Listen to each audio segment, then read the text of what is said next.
What will happen after the expiration of the New START treaty in February 2026? In your opinion, since you likely won't have time to develop anything to replace it, will there be an arms race? Why would there be? President Putin has said that we will never again be drawn into an arms race. Will there be some kind of unilateral restraint? Why? We have our own policy. And we know how to ensure the defense capability of our state in case the global strategic situation does not change.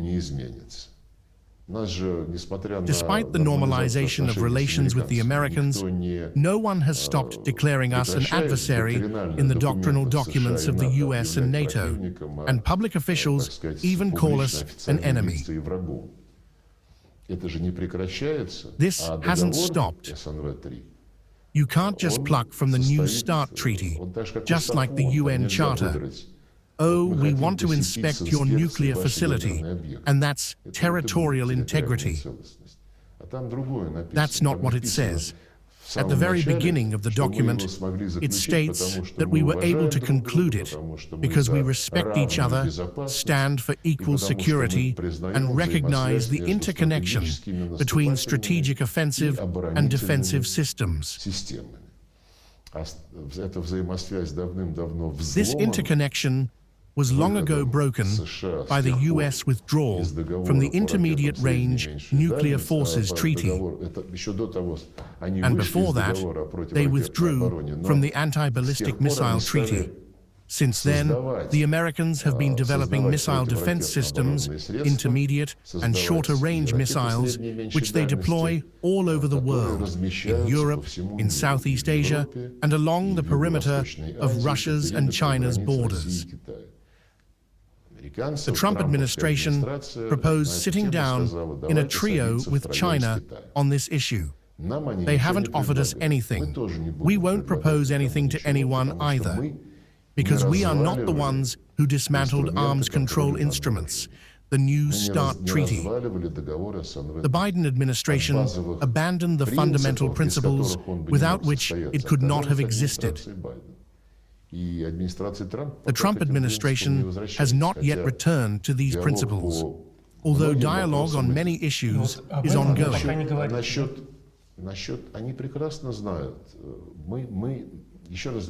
We are self-sufficient. We have everything we need. We know how to ensure our defense capability. If they feel that their nuclear arsenals are severely outdated and continue to age compared to our modernized weapons, then perhaps they are interested in somehow correcting this discrepancy. We have not received any such proposals. The last time, Biden asked to inspect nuclear facilities that were at the time being targeted by American-made Ukrainian drones. The Trump administration said they were interested in discussing strategic relations among the US, Russia, and China.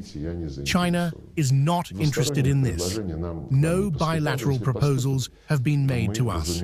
If one comes, we will, of course, explain how we envision truly equal discussions and negotiations on ensuring strategic stability.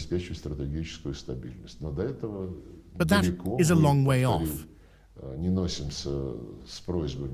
We are not running around begging, let's sit down and talk here, let's talk there.